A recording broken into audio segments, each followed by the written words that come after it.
Hello and welcome to another episode of The Common Thread. I am your host, Scott Stone, and today's episode is about what happens when you remove every distraction and are left alone with yourself. My guest, Markus Blettinger, recently completed 100 hours in complete solitude and total darkness. No light, no phone, no outside stimulation. Just him, his mind, and whatever surfaced from within. Markus is a grief doula, movement specialist, and integration coach who spends his life helping others navigate emotional pain and transformation. But this time, the journey turned inward. In this conversation, we explore what compelled him to enter the darkness, what he encountered during these 4 days alone, and what it reveals about the parts of ourselves we often avoid. Because when the noise of the world disappears, something deeper begins to speak. This episode is a powerful exploration of self-confrontation, healing, and what it truly means to meet yourself. Markus, welcome to the show. Hey man, I appreciate you. Thanks for the intro. And I appreciate you bringing me into your creative space. You're very welcome, man. I appreciate the work you're doing and the way in which you're willing to meet these parts of you. I think so deeply in society right now, people are looking for answers on who am I and why am I here and what's the point of this. And so I just appreciate your willingness to peel back the layers on Markus and see what's under the hood. That's a nice way of saying that. I appreciate that. Yeah, Darkness Retreat has been on my list for a long time. I know you just came out of Vipassana, so I'm excited to hear about that as well. It's a very similar experience, I would assume. Where do you want to start? What do you want to know? Yeah, tell me how we got there. How did we get to the darkness and what compelled you to go meet yourself in that way? Yeah, Darkness, like I said, Darkness Retreat has been on my list for a long time. Through some specific events in my life, I've kind of been invited, let's say, sometimes gently, sometimes not so gently, to look at the way that I'm moving through the world. And I've just kind of taken that and embraced it. And so I've done lots of physical activities that are lengthy and strenuous to see how I show up in those spaces, and done lots of plant medicine work, and I've done cold plunging and other forms of exposure therapies. And Darkness Retreat came across my awareness, 4 years ago or so, and the way that it was explained to me was really interesting to me. And I got on a list and waited 3 years, and I was a whole new person by the time I got to walk in there. Yeah. When you say it was interesting the way it explained to you, how was it explained and what was it that really drew you into to pure darkness? Yeah. So I went to Sky Cave Retreat in Southern Oregon, and the way that they explained it and set it up was actually really what I needed in the time. And because of the previous years of work, I wanted something very specific. And the way it was explained to me that got me really hooked onto it was that if you take something like a plant medicine experience, or even cold therapy, and you walk into this really cold water, you dip into the ice, there's always something to, let's say, blame or project outwardly onto for why something is happening inside of yourself. Hmm. And the way it was explained is that in a plant medicine experience, there's always a part of you that knows that you took something to have this experience happen. And there's that comes with certain, pros and cons, I guess. But when you step into the darkness, there's nothing in there. It's just you. And so there's nothing to blame. There's nothing going on there besides your stuff. And so even noticing leading up to it, months afterwards or before, people would ask me, like, are you nervous? Like, how are you feeling? All these things. And I started noticing over time that I was getting really nervous. And at some point it hit me that, what am I scared about? The thing that I'm going to be scared of in there is in me right now. And I know myself pretty dang well. Like, what's going to really show up in there that's going to freak me out? And it calms you over time as you start to notice this. You get nervous when you go in there because it's long and it's an odd space. It's very weird for your nervous system to be in an environment like that. But you learn very quickly that the darkness is not the thing that you're scared of. You're scared of the thing that you project into it. Mm. And as soon as you step into the space and the door closes, for me personally, and this isn't for everybody, but for me personally, it was very, very calming. Mm. And it was dark and it was silent, dead silent. And it was a very calming experience. I noticed instantly that there's nothing going to come out of this space that's going to come and get me unless I put it there. Right. And that was immediate for me. It's not immediate for everybody else, but you kind of find this relationship with the dark that becomes really nurturing. And it's like a presence that you're spending time with. And even now in my integration, there's nothing in my house or my life that I can get to be that dark. And so you start to miss this companionship, which has been a part of my integration, which is really interesting. Mm. But it was explained to me in this way that you can't blame anything. And that got me really intrigued about, what's going to show up 3 days into this? Like what inside of me can come up? So I found that to be a thread I wanted to pull on. Mm. I love that. The way in which you described that of it really invites in true accountability and responsibility for your experience, right? There's no exogenous substance or thing that you're subjecting yourself to, like a mushroom or, cold therapy. Even to some extent, this is why I love breath work. Even that, you're actively changing your nervous system. Where Yeah. in a dark room, it it's it's calm, like it's the nervous system at least, and it's like, okay, now what, and in a way, kind of what I saw in that is how often do I, in a space of nothing, reach for the known familiar chaos to feel comforted, and in Mm. that space of darkness, it's like, well, go ahead and reach there, but that's just me reaching there. It's not the darkness, it's not the room, you know. And yeah, I'm curious how those 4 days played out for you. The beginning integration and getting your footing of where the hell is my toothbrush, all the way to you Mhm. know day 3, day 4, and what you found. Yeah. So just for your listeners, let me lay out the space so they have an image in their mind. Please. This is, oh gosh, I don't know, maybe 150 square feet room. It's the size of like a very small, like a living room, let's say. Mm-hmm. And you have a bed, you have a small table, you have a meditation cushion, and like a reclining chair, like an anti gravity chair. You have a bathtub, and then a toilet and a bath or a sink to brush your teeth. And that's it. And that's in like this, rectangle box. Inside, for those wondering, yes, you can leave at any time. It's not locked. You can walk out whenever you want. You can turn the lights on whenever you want. You can turn the real light on. You can turn a red light on. You can walk outside for 15 minutes and come back in. And that kind of brings me to my next point. But it's a choose your own adventure. Mm. So that's the space they create. Now, yes, it's a darkness retreat. Yes, it's online as a darkness retreat. Yes, they're selling this experience as a darkness retreat. But as you start to step into the space, they really coach around something different. And the thing they emphasize is nurture. So the idea is that you put yourself into a room and you take away 95% of your distractions and coping mechanisms, and you take away your sight, which changes your brain quite quickly. So now the animal part of your brain starts to come alive because it's now scanning the environment for safety. And because you can't use your eyes, it's a lot of a heavier process. And, but you're safe. You get your food, you have water, it's warm, you got blankets, you're comfortable, you can sleep, you got a roof over your head. It's safe. You have your basic needs met. And then you get to watch how your nervous system moves through a space like that. So there's a landing phase. There's a what the hell am I doing here phase. There's a insight phase and all that stuff. But the idea is that you're asking yourself, what would nurture do? What would it take if my nervous system is starting to slowly move off balance?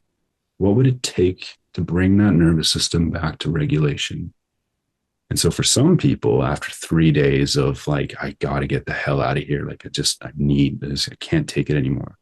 For some people in that boat, your job is to get up, go outside, go for a walk, spend 15 minutes outside, go outside at nighttime, go outside during the day, go for an hour, whatever it may be, and then come back in and just keep it going because that's what your nervous system needs. And Mm-hmm. you may be inclined to like endure and brace through hard shit in your life. right? So the nurturing component might do something different. Whereas there might Mm, be another person in that space that is going, I need to get the fuck out of here. It's been 3 days. I'm losing my mind. And nurture for them would look like take some deep breaths, feel your butt on the floor, and stay here. mm-hmm. Because you're the Wow. one you walking out all the time. You don't finish things. You don't like we need different things. So it became this really personal, like, what do I need? Not my cell phone, not my book, not my lights, not my fucking whatever else I would go to.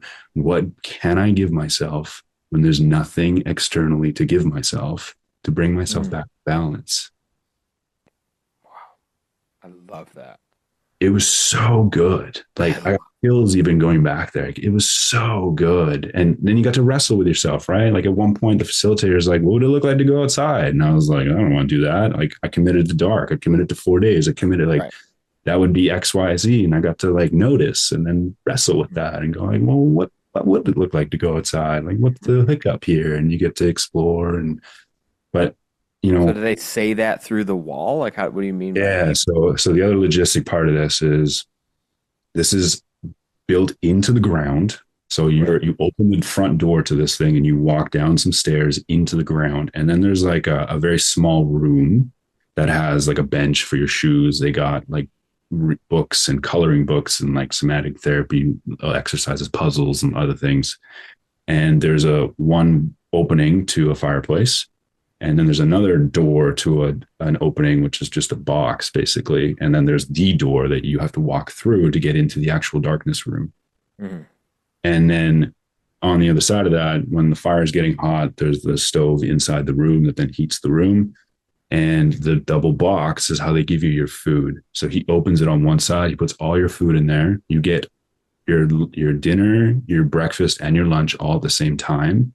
It's always the same food and it always comes in the same container so that you Mm-hmm. start to recognize how to handle this in the dark because you got to eat, sleep, everything happens in complete darkness. So they open the door, they put the food in, they close the door, then you open your side of the door and then you bring it out and put it into the cooler and leave out what you can. And then you get, a 15, 20-minute check-in, like maybe they're all specializing in somatics. Like, so they kind of guide you a little bit about what's happening in the somatics of yourself and some support coaching if you want it. And they show up every 12 to 15 hours. And one of those visits, you get your food. And so go through it and you know once they leave and you go back to by yourself in this dark room, nothing going on, like when 30 minutes has gone by, you kind of get it. And when about an hour has gone by, but it's like, I could probably guess about an hour. As soon as about 2.5 hours went by, you had no freaking clue how long you'd been in there. No freaking clue. And by the time like 4 or 5 hours had gone by, you had no idea if it's been 12 hours or 8 hours or 6 or 7. No clue. And then out of nowhere, randomly, the door opens and the guy comes into the first room and comes and checks on you. So you had these like, if you really, because everybody asks, like, how do you count time? Like, do you know where you are? Blah, blah, blah. If you really wanted to count, you knew this guy was going to show up 8 times, and you could count. And every second time he shows up is every other morning. Mm-hmm. But it comes out of nowhere. You're sitting there thinking, like, I could be here for another 5 hours or another 10 seconds. I have no idea. Mm-hmm. And that was the entry into my big insight. Tell me about that. So, well, let me back up. I think the other thing is it is dead silent. You don't hear a freaking thing. And it didn't matter if you were an inch from the wall, 10 feet from the wall, you had a blindfold on, eyes were covered, eyes were open or closed. You saw the same thing. It was pitch black. Mhm. Most And people so, don't understand what that really means. Like you can't see your right, hand 2 inches from your face. Like it is pure darkness. I've been in a room my friend built in Texas that was to recreate this experience. And yeah, when he shut the door, it was honestly for that split second terrifying. Like it was very like, whoa, like my body didn't know what to do with it. yeah. I So wasn't prepared. the way you navigate through that space is naturally very slowly. You start to build a mind map of the room after a few days. You kind of know like how many steps, or like, when the carpet ends and the concrete starts, I know I'm like basically at this post. Hmm. But you move very slowly. And then it took me a couple days to recognize like I'm navigating my entire life right now through pure awareness. I can't see anything. Mm-hmm. Like I'm feeling for the wall, I'm feeling for the carpet, I'm feeling for the food, I'm tasting the food. I'm like I can hear my own heartbeat and the blood moving through my body. Like it was just pure awareness. Like it was eerie. And for 5, 6, 7, 8, 9 hours at a time, you were sitting in a chair staring into nothing and nothing was staring back. And Wow. like I had no hallucinations. I saw no visions. I had no major, emotional breakdowns. It was so subtle. The way I almost describe it now is like it was like a 4 hour mushroom experience, like stretched over 4 days. Like Mm. this long, slow arc that had this tiny little climax. And you just like, it was so slow. And it Yeah. forced you, if you like, I mean, you could sit there and just think like, holy shit, how many days has it been? Like, what the fuck? Or you can start to, get curious about like, hey, what is the nature of this? What's the nature of me in relation to this? And like, you start becoming curious about how you're being in this.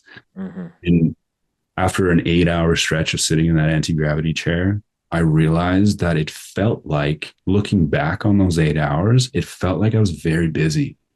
Mm. And I thought, how's that possible? I can't see anything. I can't hear anything. And I haven't moved out of this chair. How do I feel busy? Like I'm tired from a long day's work or something like that. And I started recognizing that you've heard the phrase like we're human beings, not human doings. Mm-hmm. Right. So my recognition of that was my doing in there was the waiting, Mm. Mm. right? How long has it been? How much time do I think I got left? When should I eat? Like, when's this guy coming? He's probably got like 6 hours left. Okay. Like, should I get up and like, go to the bed? Like, Mm-hmm. should I do some breath work? Do I take the lacrosse ball and do some release work? Like, I should probably start thinking about like something. Like, why am I like, how do I listen? Like, you just like, holy shit, like, who am I talking to? It's so busy in here. And then, naturally, for me anyway, I start asking, like, what would it look like to do not this? Right? Like, what is another way to navigate the space that doesn't feel so busy? And then that opens the door to being. Mm. And I got to spend 3 days. It was like a master class in being. I got to Mm-hmm. spend 3 days like very fine tunedly tuning the instrument from doing to being Mm-hmm. and feeling and sensing what it means, like the intricacies of being and really what pulls me out of it and what doing feels like in my body and what it takes to kind of like interrupt that and come back to being. Mm-hmm. And it was interesting because you could, a plant medicine is like it's 4 hours, you take something, 45 minutes later you get blasted off into this new world. There's stuff that's going on, there's a data flow that's like insane that you're trying to just pick up as much as you can, and then out of nowhere you kind of come back and you land back in your place, and then there's this sense of like, whoa, what the fuck was that? It's like, how do I, okay, I get it. I think I get it, and I'm not really sure. But with this, it was the exact opposite. It was so slow. Mm. And if you looked back to see where you came from, you could see every single footstep. Wow. There was no like blast off and now I'm over here. It was like, no, we're going to walk over there nice and slow if you'd like. Mm. It took days to figure out that there was actually something happening in here. Mm-hmm. It was so subtle that Mm. it forced you to be really, really sensitive so you could pick up on the little disturbances. Mm-hmm. Yeah. Mm. Wow. I love the way in which you distinguish just the busyness, of like sitting in that chair. And, what I heard in there was like, yeah, you did nothing except for work out in the mental gymnasium for 8 hours, Yeah. and how long is it going to be? And when am I going to this? And how is that? And just the thought loop of, I don't know what else to do with these calories, so we're going to burn them somehow. And then that, that shift, that transformation into being and just, how do I exist in here in a way that's not searching? What is the exploration of being human and being with consciousness, because in that space, when the visual perception falls away, like there's such a different experience of life. We have so much distraction, I'll call it, to the illusion of sight. And so this, I'm so Oh, curious about, the eating and just the teeth brushing and like all the mundane, that we do on a daily basis and completely just kind of wash by. yeah. You think it's tricky, but like instead of trying to put the toothpaste on the toothbrush, you just take the toothpaste and put it in your mouth. Right. Like, and then you just brush your teeth and you're feeling there. And yeah, I went down to spit my toothpaste into the sink and smash my face on the Ooh. faucet a couple times because I wasn't paying attention. Like, there's a few times in the first 6 hours or so where I thought I was in one part of the room, and by the time I touched something, I realized I was in completely the opposite end of the room. And the quick geo relocation that happens in your mind and your psyche was like almost dizzying. Like it was a trip to get adjusted in there. But for food, you got this table. You open up the door for this double door. You take all your food out, and you know I eat a fair amount of food. So this was like less than a half of what I would normally eat in a day. And they give it to you all at once. And, you got a thing of nuts and a salad and a thermos of soup and some potato or some carrots and celery with some hummus. And that's close to it. Like a little chia seed pudding, a thermos of tea, and that's it. So you kind of decide, like, do I just want to eat it all, or do I ration it? Do I want 3 meals? Do I just eat one thing and wait until I'm hungry? Like, there's no rules. Like, choose your own adventure. Like, do whatever you want. The thing that got really interesting is to notice how I was trying to control for figuring out how long I've been in here. And like I said, I didn't get the being down and just shift into that gear and just, kick it for the next 3 days. Like it's this oscillation that happens and relative to, how long you've been sitting here. So when I'm in the doing and start counting time again and start wondering about stuff, I noticed that when they first gave me the tea the very first day at nighttime, they give you the food. And so you can eat your dinner and drink your tea. So I figured I'd have a tea before bed. And the tea was so piping hot that I Ooh. wasn't gonna I wasn't gonna drink this and burn my mouth. So I thought, okay, great. Like I'll get up when I get up in the morning and I'll just sit in my bed, get all cozy in that like morning kind of haze when you're first waking up and just sip my tea. So I did that. I go to bed, and whenever you decide to wake up, because it doesn't get sunny in there, like it's just you sleep when you want to and you wake up when you want to. Like it's just no time limit. So you don't really know when you wake up from a sleep, you don't really know how long you slept and you don't really know where you are in the process. So then I get up and I drink the tea in the morning, and the tea was warm. Like it was really good. It was a little hot and it was just perfect temperature. Sip my tea. And then like an hour and a half later, the guy came to check on me in the morning, and my brain went, ooh, interesting. And the next morning when I opened up the tea and drank the tea, it was a little bit cooler. And I thought, oh, I only got like an hour until he's going to check on me. Interesting. So then he checked on me in like an hour, and I was like, oh, I can measure how long I got left by how hot the tea is. And then the last day, they gave me a different tea. And so I woke up in the morning, smelled the tea, and I thought, oh, that's a different tea. This smells nice. Took a sip of it, and I thought, oh, that's cold. I'm going to be out of here in like 30 minutes. Like, this is great. Like, any minute now, I'm going to get out of here. I was waiting for like another 6 or 7 hours. So it was this like long uphill climb to get out of this thing. And it took all of my little insights and knowledges that I picked up in there to like, I was like, did he forget about me? It's got to be like 3 in the afternoon. Like, what the fuck? And you're like, okay, I'm doing it again. But now it's like, it's meaningful, right? Like you start worrying and like it gets really intense and you're like, okay, interesting. So I got to play with it, but it was just really fascinating to watch where I was trying to find some way of locating myself in this place, like time wise. Really interesting. Yeah, it just reminded me when you were talking about controlling the measuring of something, right? Like how long has it been? And I just love the way and just I got to glimpse into your mind of like, okay, the tea, right? Like the tea is just this Yeah, experiment right. that you go on and then they fuck with you and it's like, oh shit. Okay. It was perfect. Yeah, and it reminded me back to my Vipassana retreat. Afterwards, someone asked, "What did you miss most?" And I didn't miss the talking. I didn't miss my phone. I didn't miss a lot of things. And one of the things I said was control. I missed any Mm. ability to control something. Like I gave my watch up. I didn't know what time it was. I knew roughly because I was in the kitchen, so I knew the schedule. But like at the end of the day, I wasn't, I didn't have anything to control. Like it was all given to me. It was all provided. And so it was like, where can I control something?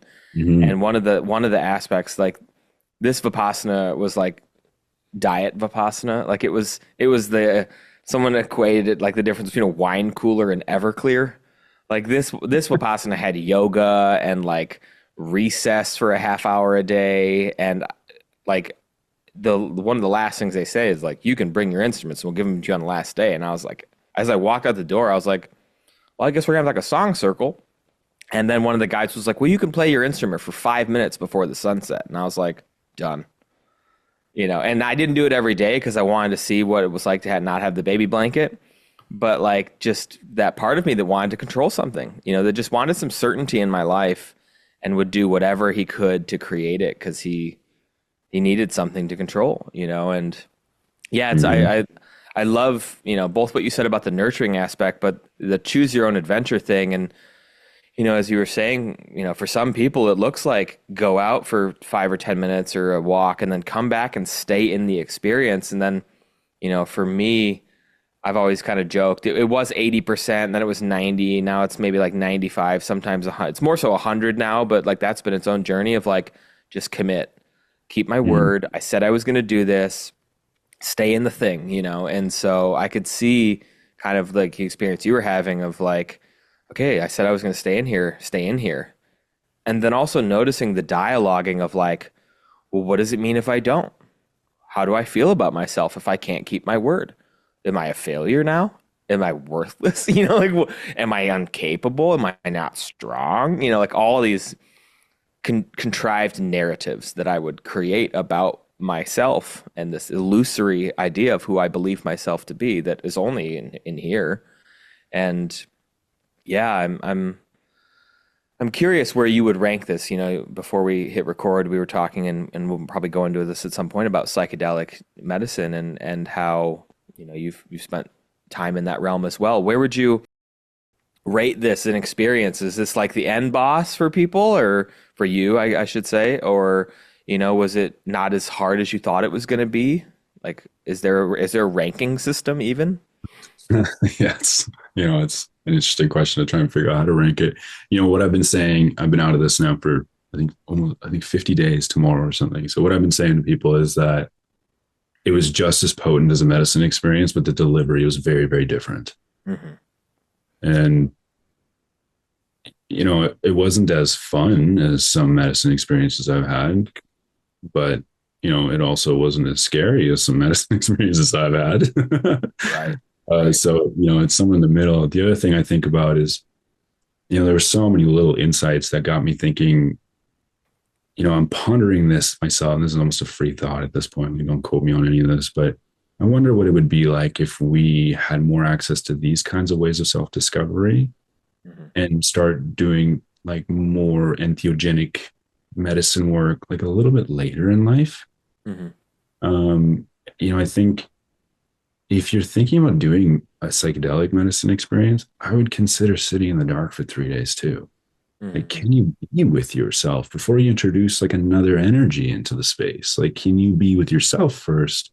And so I thought it was like it could be presented as like a really beautiful stepping stone for initiation. I know that the place that I went to does a lot of like children, teenager initiation kind of things for 24 hours. Um, so I think it fits really beautifully into a journey of self-discovery through different tools. Like I looked at the darkness as like it was like a technology. It created an environment for something to happen, and something happened. It Hmm. was just the delivery was very different.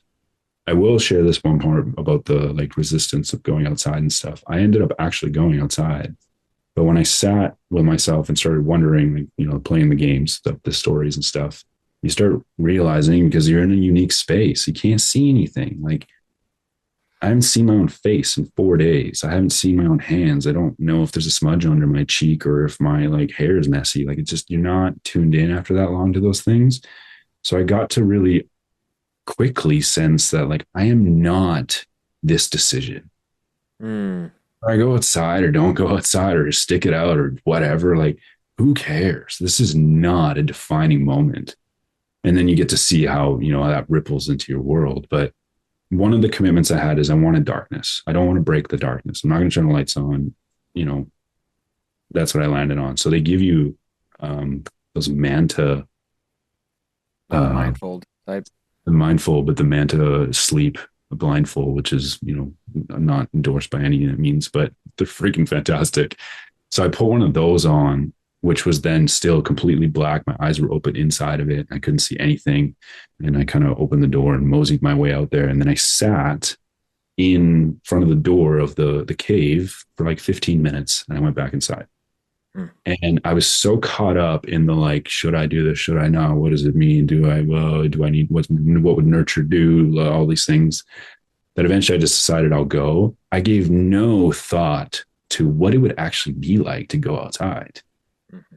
So by the time I opened the door, after 4 days or 3.5 days at that time of not seeing or feeling anything besides this room, I was not ready for the sensory overload of nature. Mm-hmm. And I got to experience nature without seeing it for the first time in my life. Wow. And the way their property is set up is you're like on the edge of this huge valley in Southern Oregon. So, and it was, December, or I guess at that point, it would have been like January 3rd. I went right over New Year's. Nice. And so I was sitting outside and I hear the leaves rustling. And I was like, whoa, that was so detailed. And then you hear the creek in the valley that's rushing. And then you feel the wind on your face. And I thought, wow, that's a lot of sensory feedback.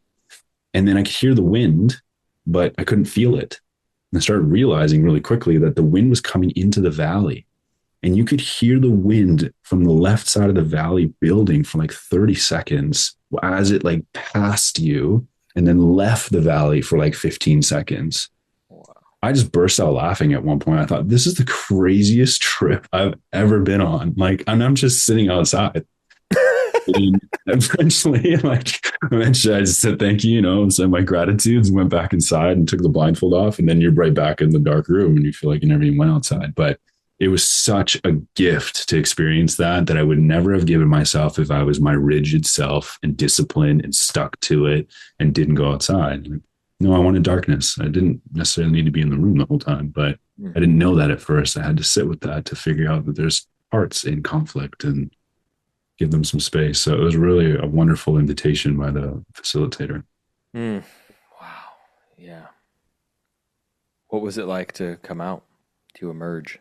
Fuck, man, so Sky Cave has a really wonderful Instagram page, and they do this thing where they film the people coming out. That's another thing that hooked me. I just the reactions of people coming out were just so touching that I thought, wow, I got to experience that. So I have seen these videos for 3 or 4 years, so it's going to be bright when they bring you out. And they eventually knock on the door. You put the blindfold back on. They walk you out. They sit you in the chair. It was cold as hell, and they give you a bunch of blankets and stuff and put the camera on you if you want it. You don't have to. And then they just say like, "Whenever you're ready, man." And you get to sit there, take a breath, say your piece, close the thing. You still got the blindfold on, and it's going to be bright. And you take the blindfold off, but you don't open your eyes, and it's the brightest light I've ever seen in my life. I knew it was going to be bright. There's no way I could have prepared for that kind of brightness. It was like sensory overload, alarm bells going off, adrenaline through the roof. Like, it was so bright. And, with the videos they post on their Instagram page, you don't really know how long it takes them to get to a place where they can talk. Like, it takes quite a while to be able to open your eyes and sit there and actually look out at nature and like see the vivid, like 4D details of Southern Oregon at that point. But just nature and wind and it was if any part of it was psychedelic for me, it was after I opened my eyes. Mm-hmm. and like seeing trees and the details that I was picking up. It was very vivid, like, yeah, like video game vivid, kind of, in a strange way. Mm. And then, you get 24 hours to kind of land. You get to weave in and out of the darkness, which you do at the beginning as well. You can turn lights on and off and just hang out in there. And then I had 1,000-mile drive back home the next day. So I just got in my car and drove. And then I got home in the morning, and my partner and I went down to the beach just to go for a walk. And there was nothing going on. People were walking their dogs. There were people surfing in the water, and there were some cars around, and we were in a park. And I was overwhelmed. And at one point, I realized that I am feeling the sunlight and the vision. I got the wind on my face. I got the birds chirping above me, and my partner is trying to talk to me at the same time. I'm like, I can't handle all three of them. They're so loud all at the same time. Yeah. And then I went into a dip for 2 days because it was overwhelming. I couldn't wear jeans because I was so distracted by the fabric and the texture of the jeans. I was like, this is insane. And I knew over time, like I was going to, adjust again and things. But I thought, wow, there's so many things we take in a day that just, we don't even give any credit to. And we get upset with ourselves when we're tired or when we're frustrated or when we're hungry because we feel like we shouldn't be. Like, you have no sense, literally, of how much your body's doing for you at every given moment. And it was just a little sliver of, maybe picking up on that for a few days, but it was a tough landing. Wow, yeah. I can only imagine what it's like to let life flood back in on that level and, to still, I mean, with all the integration experience you have, to still be confronted on a level of like, wow, that, like, phew. Well, yeah, integration's a skill. Like, you might have the skill, but it's still, you still got to do it. And this was an experience I'd never done before, so I wasn't really sure what to kind of expect. Mhm. Now looking back, I'm like, yeah, of course it was difficult. You're sensory deprived for 4 days, like. Yeah. But I wasn't ready for that, and then the responsibilities come. And that's kind of what I was thinking about, is like, what's it like to go back to my responsibilities and like pick things up again, and how do you take care of your responsibilities in a way where you are in service of your responsibilities and act from a place of being and not just a doing for the doing's sake, and to Mm, try and like pick all the areas of your life that you engage with and try and figure out, what would this look like if it was a little bit more enhanced from a place of being, mhm. take all the insight that came from a thing like that and try and apply it. Yeah, it was challenging. And I think honestly, at some point, like medicine as well, plant medicine, like, you're just not going to hold on to all of it. Mhm. You know, Right. Right. life isn't a dark box where you get to just sit there for 4 days. Like, it's just not that. But you get these Right. pauses where you get to reorganize relative to where you've been and what you've walked, and hopefully you get to, apply that as you keep going. Mhm. Mm. Yeah, man, I really appreciate you just sharing that experience and even the sliver that you did. It really, I mean, two things I'm very present to in this moment of just thinking what it would be like for me to be in there. And the first one is I've been on uh, how do I want to say this? Like a self-love body image journey for some time. And it feels like in a way the final frontier, but it also feels like it was the first step all along that I just didn't take until now. And Mm, it's like it's kind of showing me in the darkness when I don't have an image of how I look and all I get is how I feel. And really what that's been about is trying to not feel the way I feel. Because there's been so much bodily pain in my body for a long time. And it is represented now, or like it was represented in how it looks. And I just kind of, in a way, I'll use the word foresee because I know I'll be doing one of these at some point, and I don't know who I'll be at that point, so I can't say for certain that this will what will happen. But I could see if I were to do that now, I feel like I would just sit there and cry a lot, and like in a way grieve some of these feelings that I no longer need to feel, which is ultimately what happened in the Vipassana retreat. There were multiple very large emotional releases that were like, I don't need to hold these stories anymore. But I didn't have any invitation from life until that Vipassana retreat where I was so undistracted for multiple days at a time that it was like, oh, there's nowhere to go. Like I'm just gonna have to sit with this thing now, which I think is what the darkness would invite me into of like, hey, bud, there's nowhere to run anymore, and these feelings aren't going to kill you, me. And so, yeah, I really appreciate your recanting of this because it, in a way, vicariously invited me into my own version of it. Wonderful.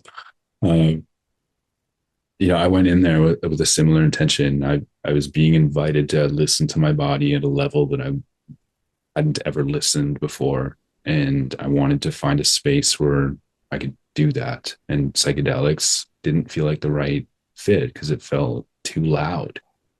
And Mm, a cold plunge didn't feel long enough, obviously. mm, And I didn't want to get on any kind of ultra endurance project again because I just didn't want to do that. So I needed a space that was quiet. And like I said, I was born with spina bifida. So I've been under like a doctor's watch from a very early age, being observed, watched surgeries, like, evaluated, trying to be measured when the next surgery is the best timing and stuff. And I think I internalized that a lot as I was getting older and became very critical. Same with the biomechanics stuff, with the way that some of the people out there talk about themselves as dysfunctions. I had to really be careful with how much of that language I was letting in and play with because it was fueling something that I didn't know how to listen to the symptoms of. And so I wanted to go into a space like that. And, I've had bouts of chronic pain my whole life. And I certainly know I'm not my pain. But if anybody's listening that have been to it, like a long, extended 3, 4, 5, 6, 7 month period of chronic pain, it's hard to remember that you're not broken. It's very mm, difficult when the body's in pain and it doesn't function the way that you would like it to, or it's even hard to put your shoes on and stuff. Like, it's hard to not fall into that trap. So I mm, had to really go in there and remember that I'm not my pain. I'm not broken. mm, And then that allowed me to start, being a little bit more accepting of what it is going on in there. And the experience started. But I originally went in there for, I want to learn how to listen better mhm, because I'm not picking these signals up properly. I'm still dealing with some of these problems. And, mhm. as those experiences do, they don't give you a straight answer. So hence the integration. But I do believe I found an answer.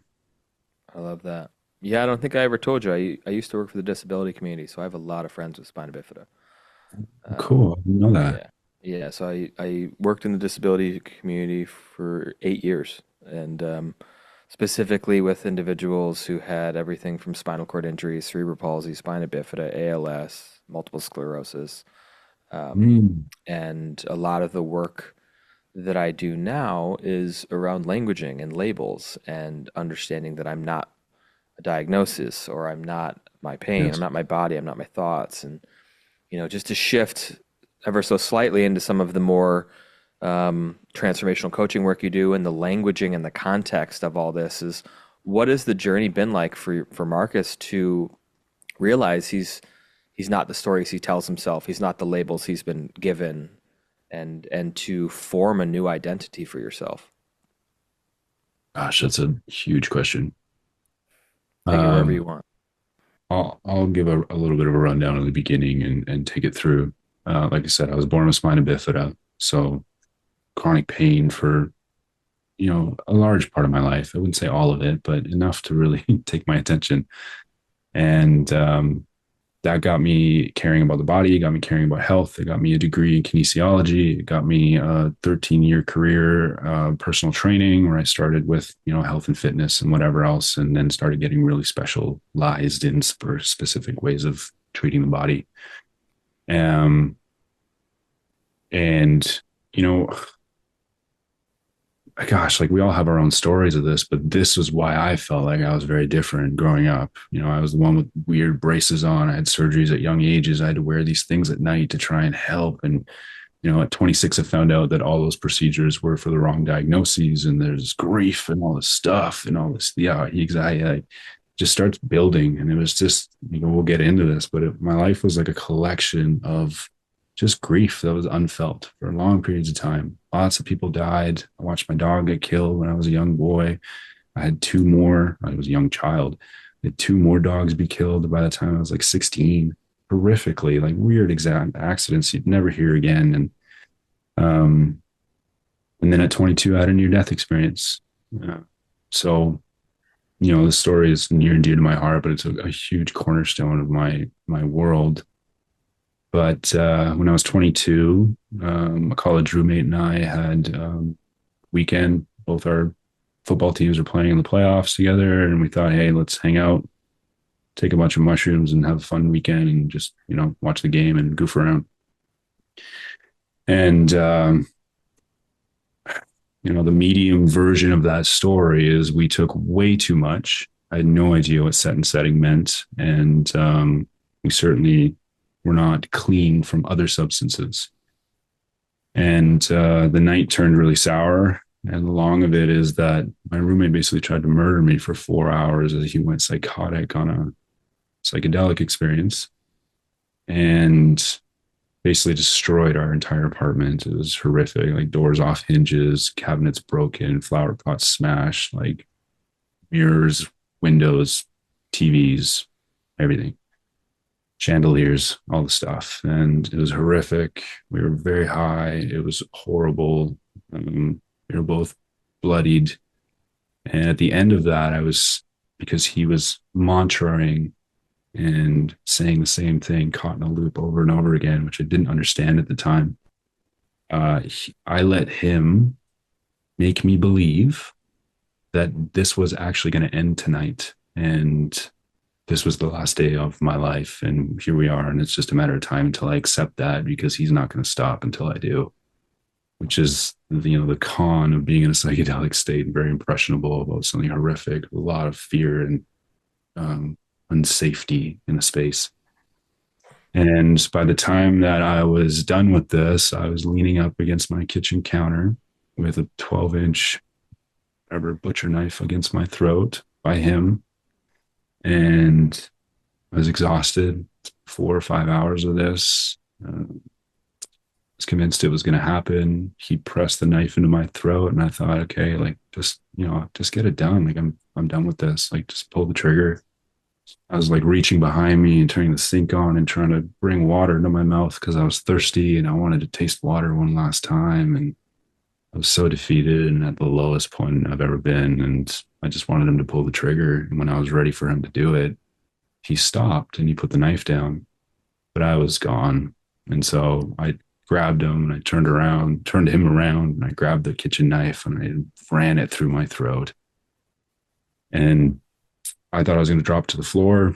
I thought I was going to bleed out. I thought I was going to be done. And I was kind of just standing there waiting, and nothing happened after 5, 6, 7 seconds, and nothing happened. And I was so loaded of adrenaline and everything else that I walked into the bathroom and I turned the light on.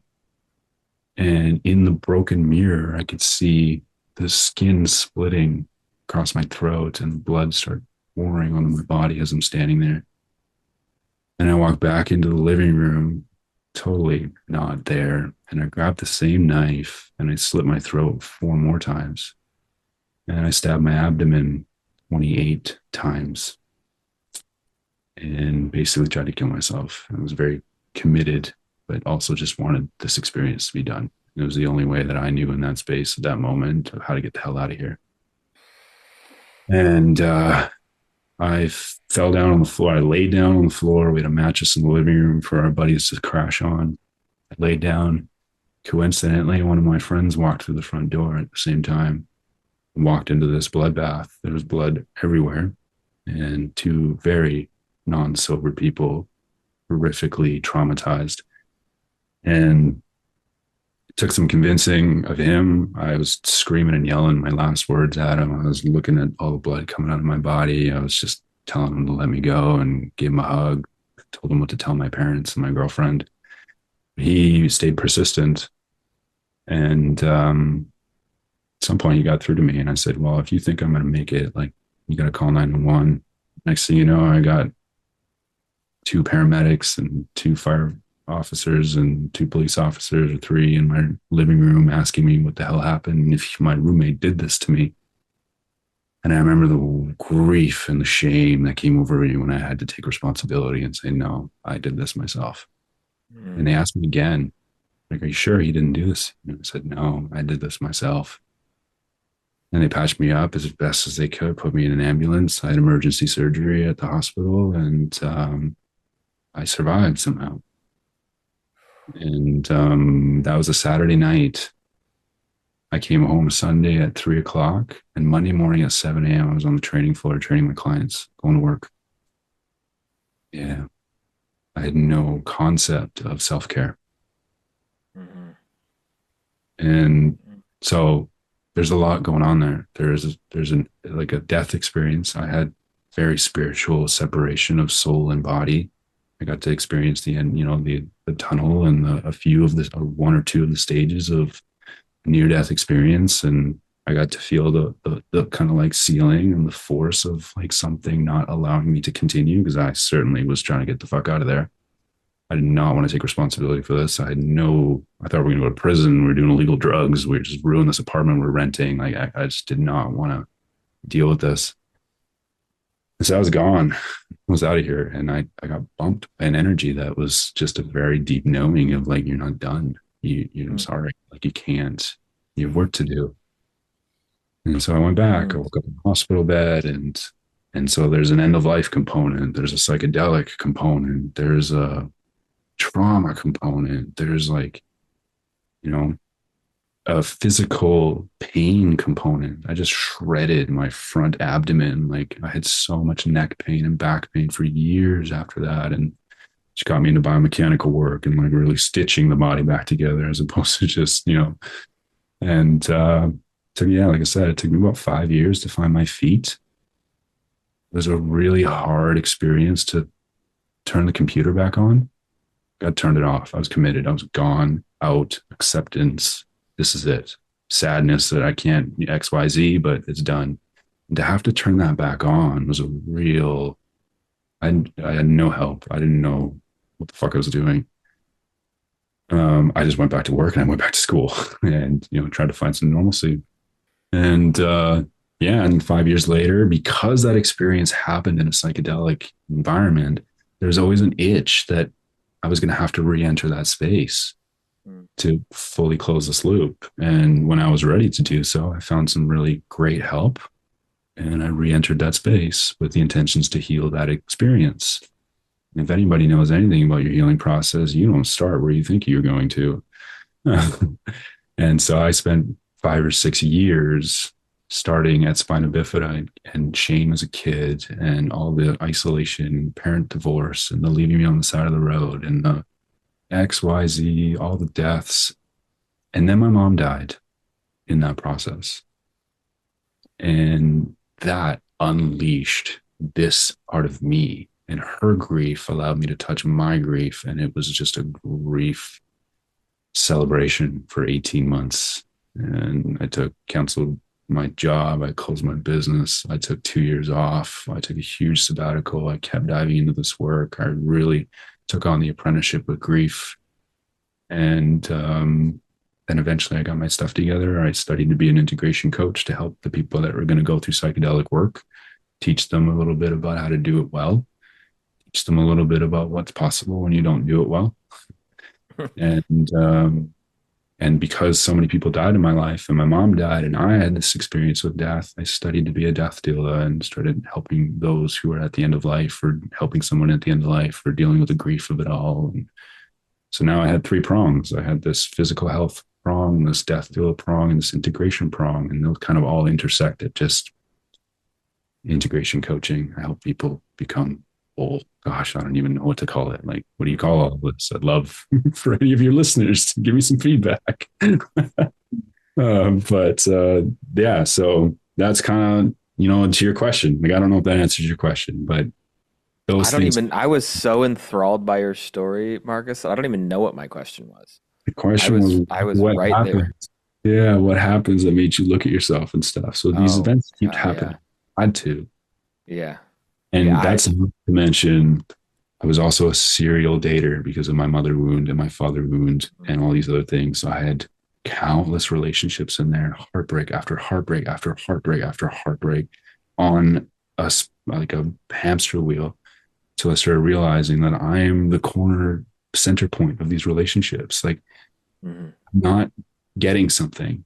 Mm-hmm. So how can I find some tools that help me see what I'm doing? And then I started to grasp how I was, we can go down a relationship road, but It took me a long time to realize that I was creating my own problem. Hmm. Yeah, as Peter Crone says, you're the consistent theme in all of these relationships. Right. Yeah. Wow, bro, what an epic story. Like, and this is like, oh man, I mean, these aren't the psychedelic journey stories most people hear of, Oh, I was on the back of an eagle and I became a tree and da, da, da." It's like, no, I that is a horrific nightmare of an experience, but what a you can't go any lower than that in a way. Like, okay, I'm gonna go run 50 miles, or I'm gonna go sit in the darkness for a couple days, or I'm gonna go sit in cold water. It's like, how do you get any more confronted with hell than being in it So for an extended period you, of time? to our point at the beginning of this conversation, maybe before we started recording, we talked about like accountability and things like the Hmm. real healing. It's very easy to look at that near death experience and say, like, well, you guys took too much and your roommate lost it and obviously tried to kill you. So, it's easy to blame him. And the real healing happened when I had to start asking, like, how did I create this? Yes. What part of me decided that that would be a good idea? Hmm. What part of me didn't feel resourced enough to just open the door and walk outside? Like, Hmm.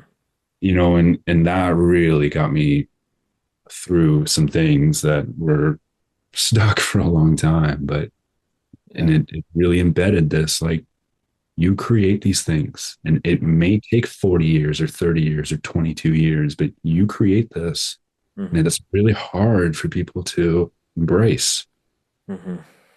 because, yes, there's other people doing things too that affect your creation, but Hmm.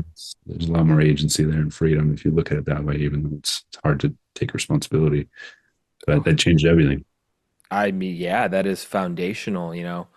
You're either 100% responsible or you're a victim, and to be mature enough and take full responsibility for your part in that and say, hey, where is this a theme in my life where I'm creating something that I don't want to be part of, or I'm being flippant or careless or whatever, and say, hey, I'm going to be powerful, I'm going to be responsible, and I'm going to create the life that I want, not the one I want to avoid, and so, The thing I oh, realized in that is I didn't know I was suffering from suicidal ideation until I had an opportunity to actually go through with it. yeah, And yeah. until like 10 years later, where I started realizing, like, oh, I've been doing this my whole life. Hmm. Interesting. It's just that was an opportunity for me to have an exit and somebody to blame. Hmm. Oh, let's take this. Hmm. And that was a hard thing to face. Where I thought, ooh, ooh, ooh. But I was doing that a lot when I was younger, fantasizing about different things happening to me. But I realized it was because I wasn't getting my cup filled with love, Hmm. kid. So I was just going to higher and higher extenses to try and get attention. I lit a friggin' tree in my neighborhood on fire when I was a kid, and that was not good. But I just kept escalating because all I wanted was to pull my parents and say, like, hey, am I enough? Yep. Yeah, I appreciate that mirror because it was actually a year ago, almost exactly, where 10 years ago, 12 years ago now, my fiance called off our wedding on my agreements, and it brought up a lot of suicidal ideation, brought up a lot of deep-rooted pain from my childhood, a lot of abuse from my brother, a lot of negligence or just apathy occurred as from my parents, and suicidal ideation came in after the wedding got called off. She moved out. I was in a very large home by myself, and this voice came in and was like, this is a good idea. And then I found guitar, and it kind of went away. I found music, and I couldn't think about. I, every time this would come up, I just play guitar, And then 10 years later, I'm here on Maui. My dog had just died, semi recently, and one night this voice came back out of the blue, and I had no idea it was still in there, and it was very clear of like, hey, I'm not looking at these things, and this part of me was like, I can't do this anymore. And what was really interesting, I had a gun in my hand, and I was like, you know what, fine, if this is really where we need to go, like, I'll go there with you. And I went back and forth for a while before I got to that compassionate place, but when I got to that compassionate place, he was very clearly like, oh, I don't want to die, I just don't want to live like this anymore. And Mm, the disillusion of that narrative was instantaneous. And what was interesting is in the Vipassana retreat on day 5, I woke up in the middle of the night and my body had still been holding those feelings. I had reconciled the mental aspect of it, but my body still hadn't processed these feelings. And so I woke up in the middle of the night and my body, there's a large banquet sized tent, the yoga shala that we were meditating in, and it was like, go in the shala. And I was like, what? And it was like, go in the shala. Okay. My body speaks, I listen. So I put my clothes on, I leave my tent, I walk over to the yoga shala and I sit down, or I climb under the walls of the banquet tent and I sit on my meditation cushion. And as soon as I do, it's like, now we can begin. And I'm flooded with all of the people and relationships that I formed over the past year and before that would have missed out on my impact, on my contribution, my presence in life and just flooded me with the grief of what I almost did to myself. And I sat there and cried for probably like wailed for a half hour straight while my body just released this tension. And I all of a sudden call like I'm snot dripping down my face and just all of a Good ugly. sudden, oh yeah, ugly cry, wailing. Not crying, not weeping, wailing. And all of a sudden my body was like, okay, we're done here. Go to bed. You can go back to bed now. So I literally brought a towel. I knew what was coming because when I woke up, I was thinking about that. I was like, holy shit, I almost killed myself a year ago. Oh my God. And then it was the ceremony and I come back to my bed and instantly just fall asleep. Like right back to bed. It's like my body was just like, okay, 5 days in, there's nothing else to hide from, like here it is. And it's so interesting to see the grief of or like the how do I want to say this, the loving aspects of our body holding these things until we feel safe enough or ready enough or supported enough to feel and grieve these emotions, and then they're just Yeah, you're not going to think your way through that process. no. Um, that's wonderful, amazing, and I'm always fascinated at how it can hold, even when you don't think you're holding anymore. There's always more. Mm-hmm. That can be a really like hard thing to hold, but Mm-hmm. also really special if you just are okay with that. Yeah. There's always more. Like you're not going to get through it all. Right. Hmm. And I think that allows you to just kind of slow down a little bit and just enjoy this way of moving through your life, as opposed to this healing period, so that you can continue doing, whatever. Like we want our healing to be an event as opposed to this process. And Yes. yeah, I Yeah. appreciate you sharing that. The wailing is always an interesting thing. Are you familiar with Martine Prechtel's grief song? Uh-uh. Oh, gosh, you're in for a treat. I love this. One of my favorites. So Martin Prechtel is an author, but he's also a indigenous of, I don't think he's indigenous. That's not true, but he works with the Tutuil tribe in Guatemala. They're Guatemalan Mayans.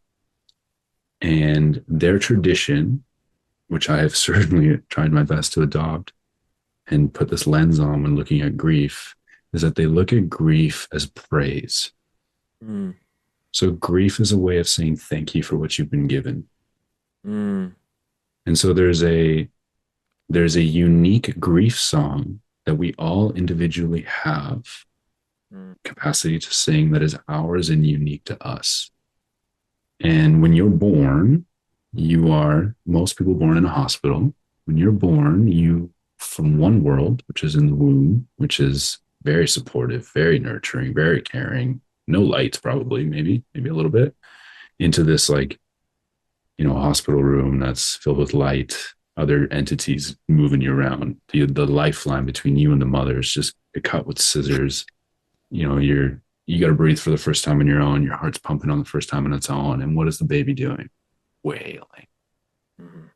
And if you could give that baby a voice, I would bet a small fortune it would say something along the lines like, "Where's my mother? Mm-hmm. I've Yes. been removed from my land." And so there's an argument you can make that grief is the very first emotion that you feel on this side. Mm. What a beautiful spiritual like piece. Like you come from the spirit world, you land in a human body, and the first thing you feel is Mm-hmm. right. And then you spend a lifetime where it's beating the shit out of you. Don't show Mm-hmm. your fears. Don't cry. That's not okay here. XYZ, blah, blah, blah. Mm-hmm. So then I learned that grief is your way of saying thank you through this song that you sing. And the song is your unobstructed grieving, which is wailing. Think Mm-hmm. about most people who grieve or cry. There's a protective mechanism. There's a don't look at me. There's a hide your Mm-hmm. face. There's a call it Mm-hmm. ugly cry because it doesn't look good. Like Right. all these things that we have to try and protect ourselves. But if you took all of that off, all of those little governors that make you feel uncomfortable for being too much, and you take all of those off and you just let the grief run, you're going to wail like that baby. Mm-hmm. The way that you wail is your unique song. And so the idea is that you sing that song to the gods to say thank you for what you've been given. And they use that energy like food. And in return, they give you more life for you to experience, eventually lose, and then say thank you for. And if you don't say thank you, they don't give you more life. And so now find me a person who needs to grieve and is grief stricken and you can tell, but they can't. There's no joy. There's no happiness. The body's rigid. They got a certain look on their face. You know that there's no life in this person because they haven't said thank you for everything they've lost. Mm-hmm. Oh, it's one of Mm. my favorites.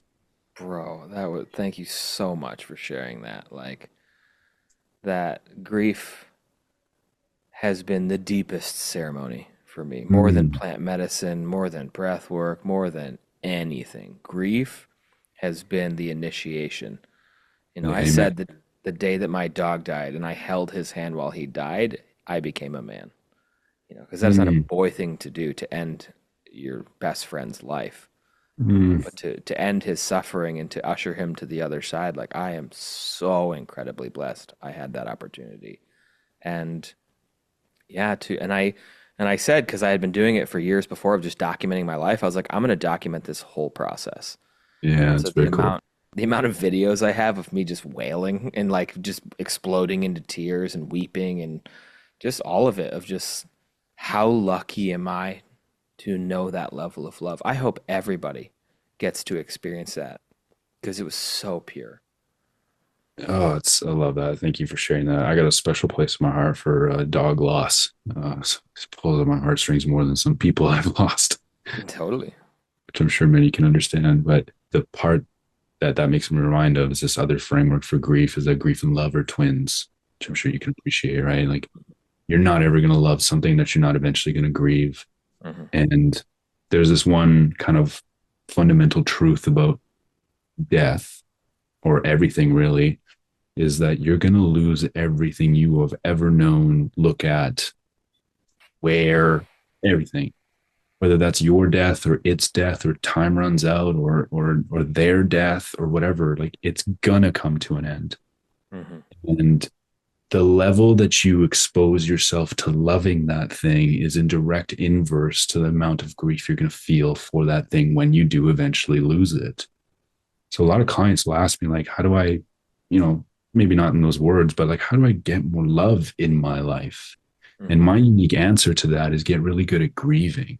Hmm. Because if you're scared of going to certain depths of grief, you're going to govern how much love you let yourself feel for that thing because you're scared that when it's gone, because we know we're going to lose it, you're going to have to climb into those depths. Yes. If you're good at real deep grief, you are going to explode and let yourself open up with love because you're not worried about those depths. You know how to handle them. Hmm.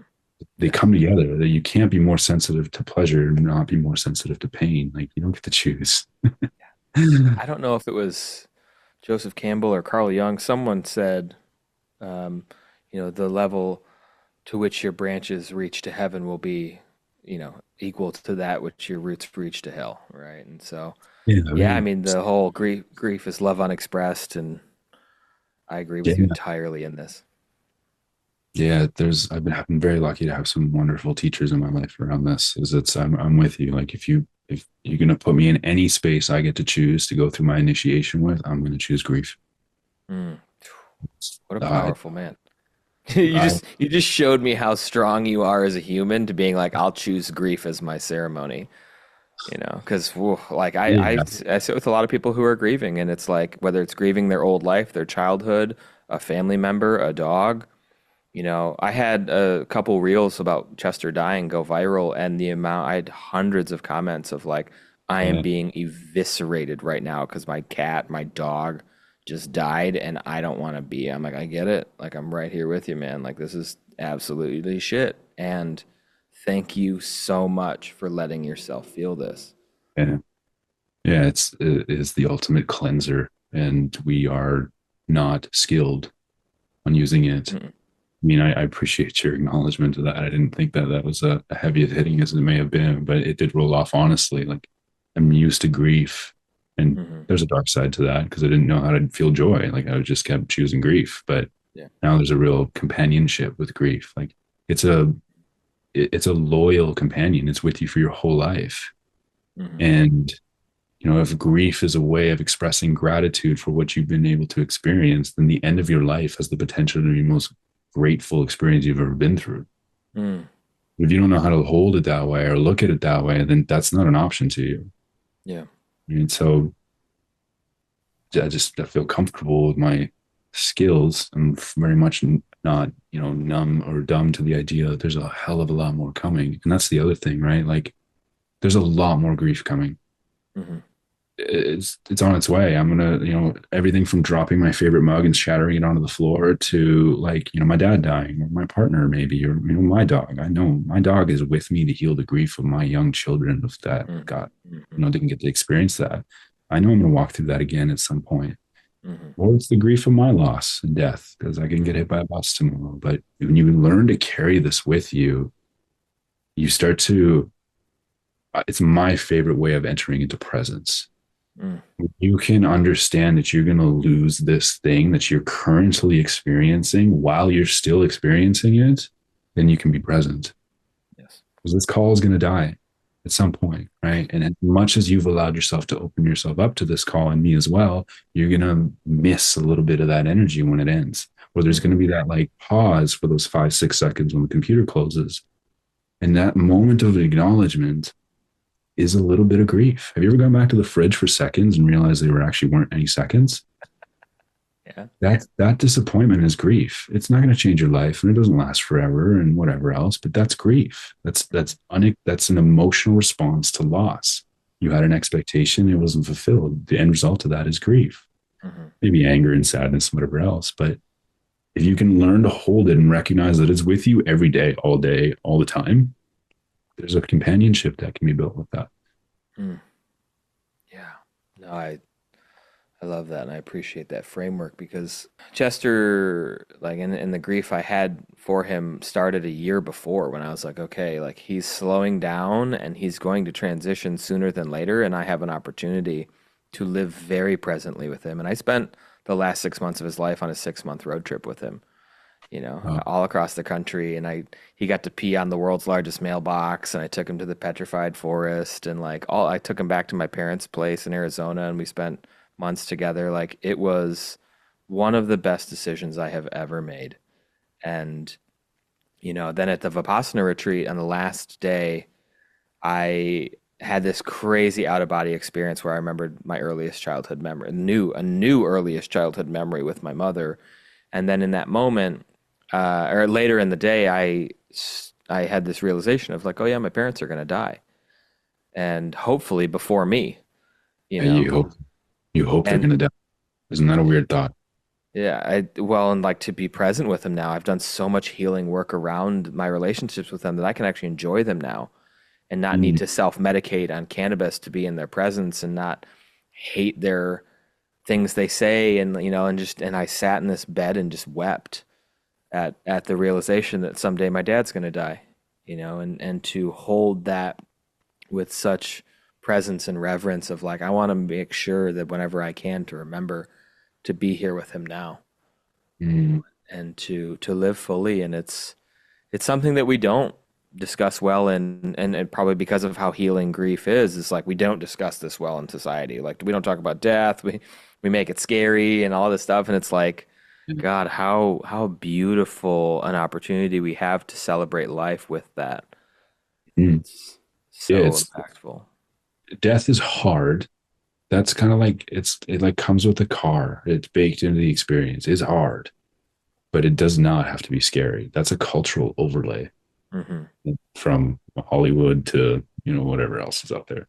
Mm-hmm. It doesn't have to be scary. The fear comes because we are not equipped. Mm-hmm. And when you become equipped, that's the number one thing I get, I think, from clients back to me or people I work with is that you gave me a language to talk about this. You gave me words for the things I was feeling that I didn't understand, what words to use. And Mm-hmm. that opens up a whole new world. Mm-hmm. So Yeah.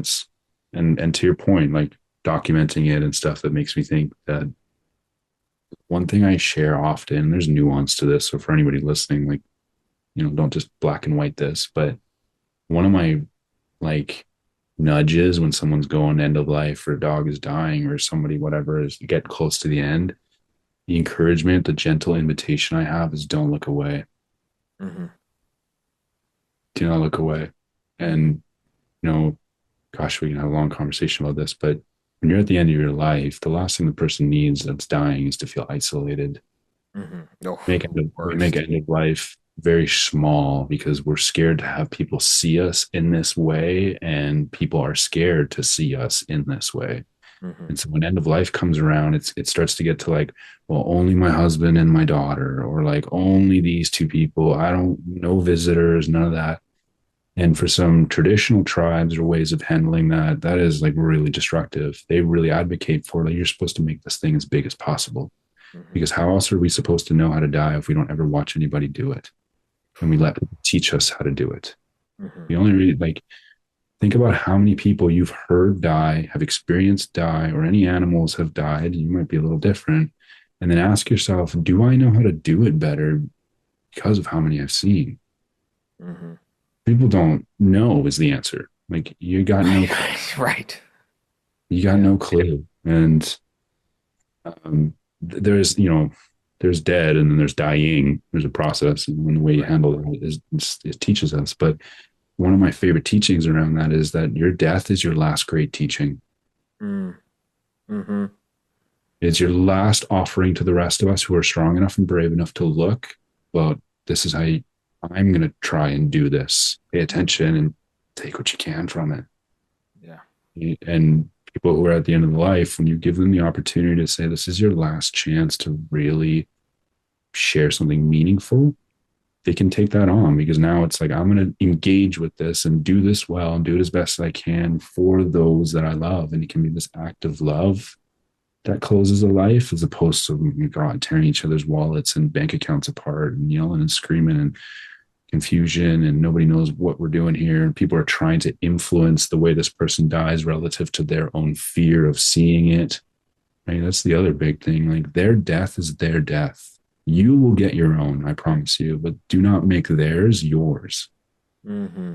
So then you're showing up for someone in service of their death, which means you got to get right with some things inside yourself. And there's a huge healing capacity of all this, but we just don't necessarily know how to walk that terrain often. Mm. Yeah. Wow. Yeah. The teacher that grief and that death is like substantial. And yeah, I really love what you said there about it's the last offering, it's the whole grace aspect of exiting with, you know, in stride and It's the grand unifier. I mean, I used to yeah. say that all the time. Like, no matter what race, color, gender, sex, anything, we're all going to walk through this door. So, do you think we should maybe like have a chat? Right. Right? Should we maybe chat about it a little bit? Like, but who knows, man? AI, man, you might have our kids might have a choice, or our kids Yeah. might have a choice to say, I'm going to do that. Yeah. I'm gonna transfer my consciousness to Neuralink and stay. I'm like, Yeah. yeah, I One, mean, on that note, we talked about the idea of navigating transitions. Like in society right now, we are in a major transition, which is causing a lot of grief. yes. The freedom that we thought we had, or the autonomy that I thought we had, or what art is going to be, and yeah, what is Marcus's perspective on navigating transition in the messy middle? The first thing I think about as you share that is that it doesn't start in the middle. There's a preparation process. You don't always get to choose that. You know, sudden death is there's not, it's hard to prepare for something like tragic, but with where the way the world is going and where transitions happening, like you get to choose how you want to engage in that. The messy middle, man, my biggest advice for the messy middle is let it be messy. Hmm. Stop trying to clean it up. It's supposed to be messy. And when you allow it to be messy, then, you know, the thing that's in the back of my mind as I'm thinking about this is acceptance. If you can't accept where you're at, you can't engage in it, you can't influence it, you can't be with it. You're always holding it at a distance and judging it and rejecting it.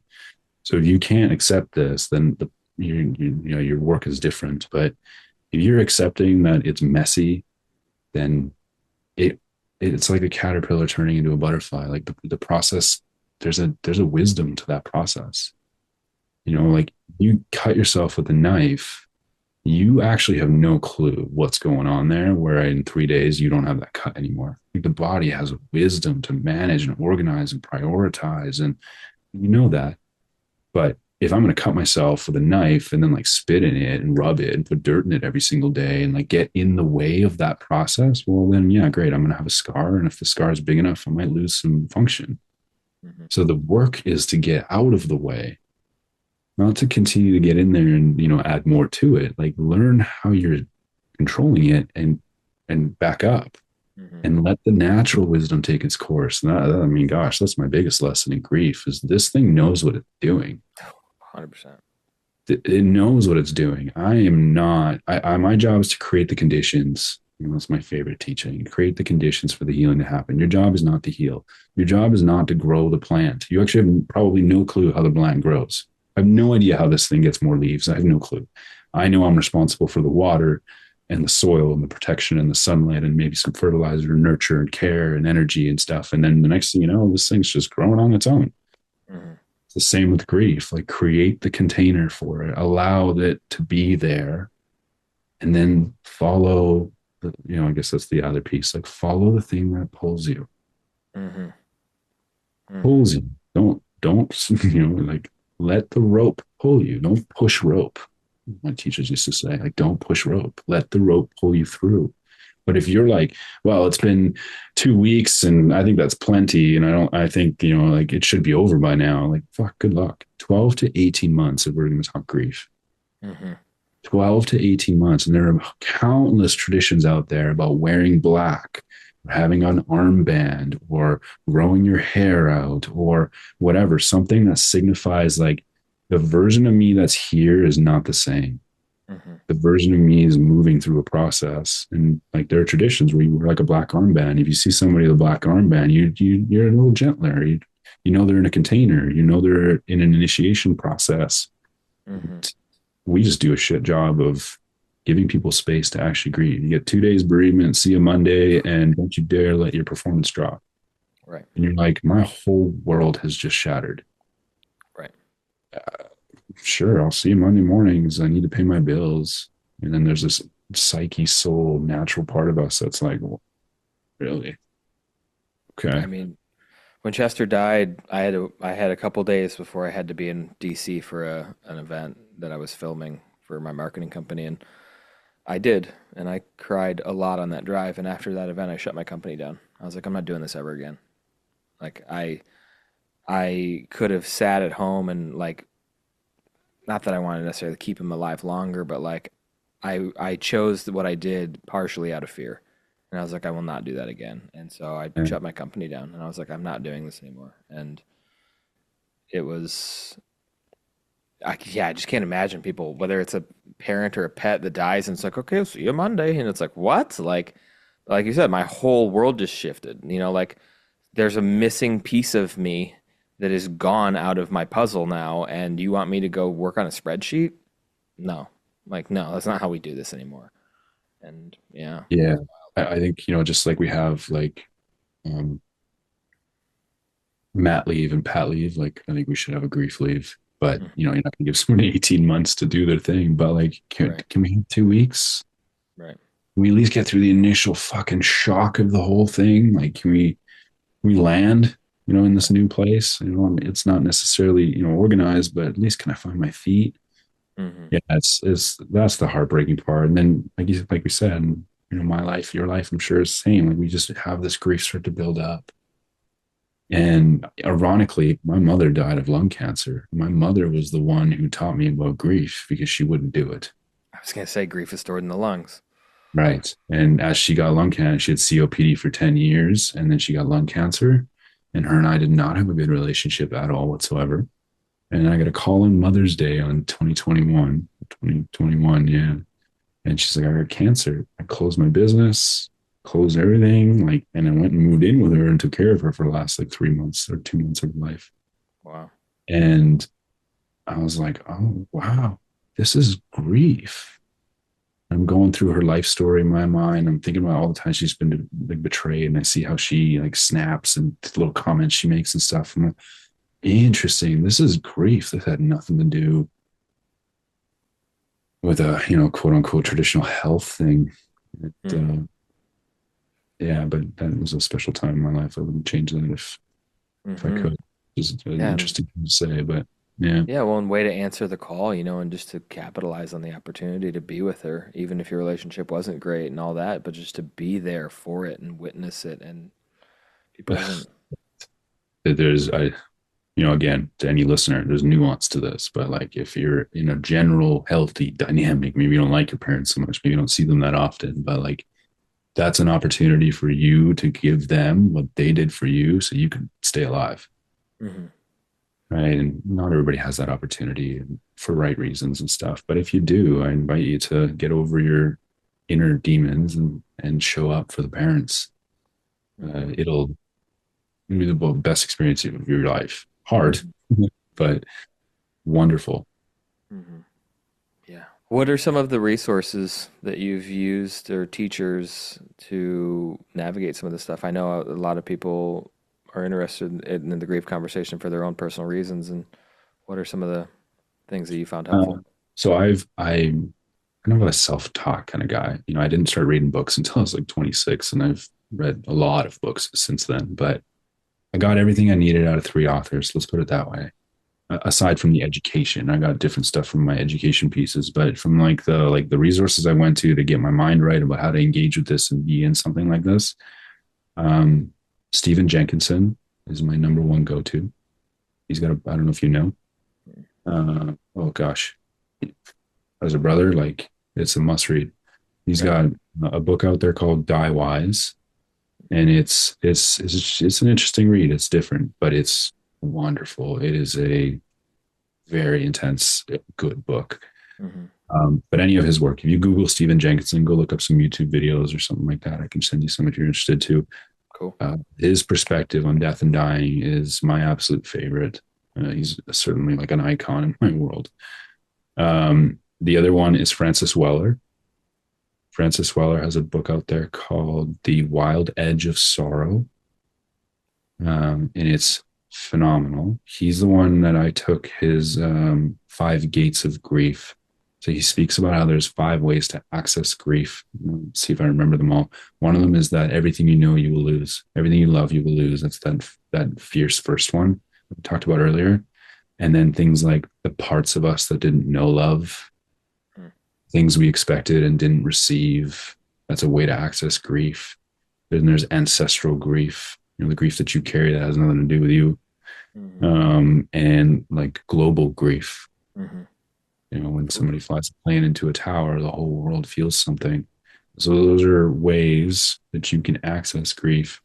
So that's Francis Weller's work. And then the last one is Martine Prechtel. And that's Martin, like Martin with a something over the I. It's the Mayan way of spelling it, Martine Prechtel. And he's got a lot of books, but my favorite one of his grief book is called The Smell of Rain on Dust. Mm. Mm. Oh, it's so good, man. What a name. It's so good. And I always forget this other one. It's called Long Life, Honey in the Heart. Got it. Love So that too. Martin Prechtel is the one that taught me about like grief is praise, to say thank you.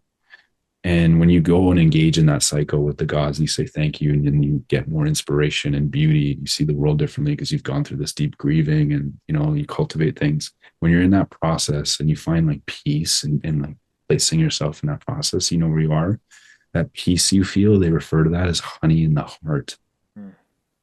And that is just, I could roll in that. It's so good. All right, so those are the three that I really love. Um, they all kind of come at it from a place of like your spirit. So if that's not your wheelhouse, don't check out those authors. But it's a the idea that you continue after death is just baked into the experience. That's just with them. Like that just comes with that. That's an automatic. So it's a lot of soul work Mm. on sides, but from that lens. No, thank you for that. I'll definitely be checking those out and dropping those in the comment or the notes as well. Um, a couple of Well, first off, I just want to say thank you. This was incredibly mind expanding and heart opening for me.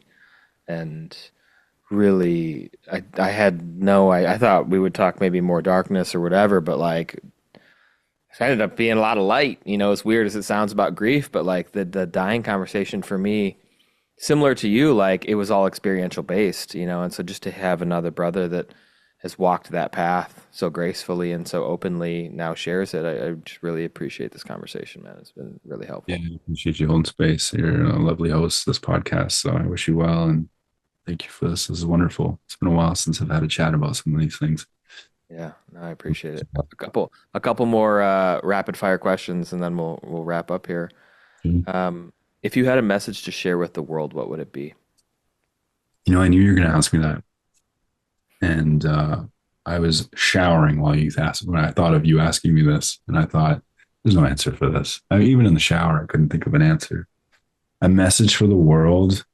As if this will change any time that you ask me, I'm sure. But as of right now, in lieu of a conversation we had, like there's something about, I know it's hard, but just take responsibility for your actions. I know it's hard. I know it sucks. And it's humbling. And humble pie, I've gotten to learn, is much better with whipped cream. Tell me what that means. I don't know. You just get used to eating humble pie when you Enjoy, take enjoy it. right, enjoy. Like you're not perfect. You don't have to be perfect. Like it's okay to say, hey, I was wrong. It's okay to say, hey, my actions hurt you. It's okay to say I didn't see that.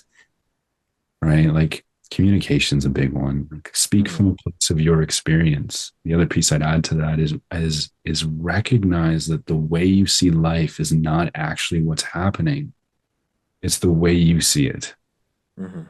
Mm, mm. That. It's so simple, but we get when it gets real, you forget. But two people can be sitting, we've heard this. Two people can be sitting on a park bench and watch a car accident, and people will notice completely different things. And when you ask them later, what did you see? They'll tell you all different stuff that you didn't see. Mhm. You're just a piece of that sliver of your, filter and your perspective. So just having people recognize that just gets you to stand back and just be more graceful. Mhm. Mm. I love that. What's the thread that's been pulling on you lately? Or that you've been pulling? What's the thread that you've been pulling on lately? And, cheek and tongue in cheek here. The thread that I'm pulling on is to stop pulling on threads. That's the integration of my darkness retreat. Like just Yeah. be here, just be here and stop leaving yourself. If anybody knows that practice, like you come back 5 hours later, you're like, where did I go? Holy shit. Like, stop leaving, Yeah. but I'm so known for pulling threads and going deep and like any of my friends will tell you, like, I have no idea how he has time to study the things he studies. And I don't really know either, but it's, I'm entering a place in my life where I need to become more discerning in what threads I pull Hmm. because I just like pulling threads. I love that answer. That's so good, dude. Did not expect that. I haven't heard that one yet, but I like it. And as someone who's a habitual thread puller as well, Right. I can definitely We take that both we one. both do it for work, right? Like we help Right. others pull threads. So it's like have to be careful with Yeah. the other side of that coin. Mm-hmm. Uh, I've never asked this one, but it just popped into my head because I know you have a dog. How would your dog describe you? Okay, hold on, give me a second. I never even thought about that. My dog would probably, so you have to know my dog to know this answer too, but my dog would probably tell you I work too much. I don't pay enough attention. And to him, let me be clear. Um, and I think he would tell you that I care a shitload.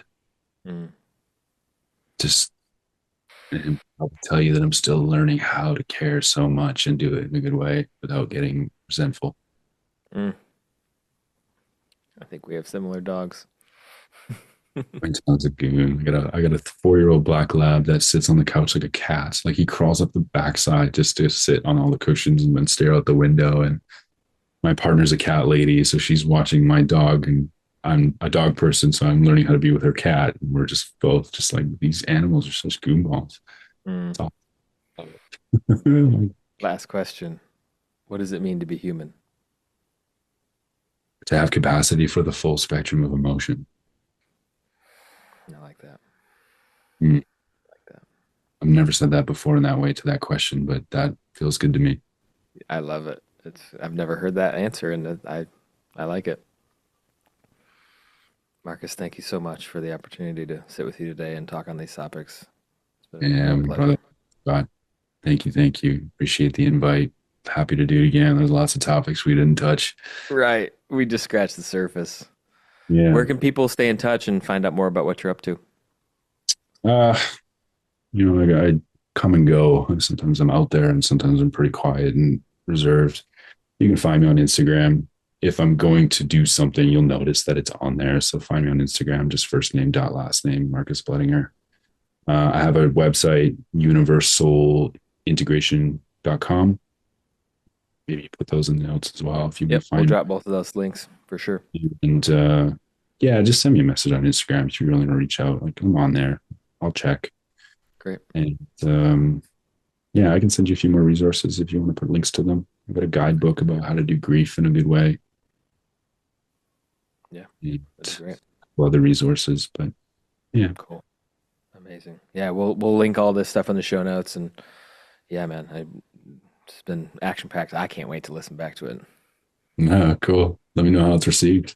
Yeah, I will. Yeah, amazing. And thank you to the listeners for your time and attention and presence today, and sitting here in this conversation and allowing yourself to explore some of the same topics, to live well in a good way. And until next time, stay connected, stay curious, and keep pulling that common thread.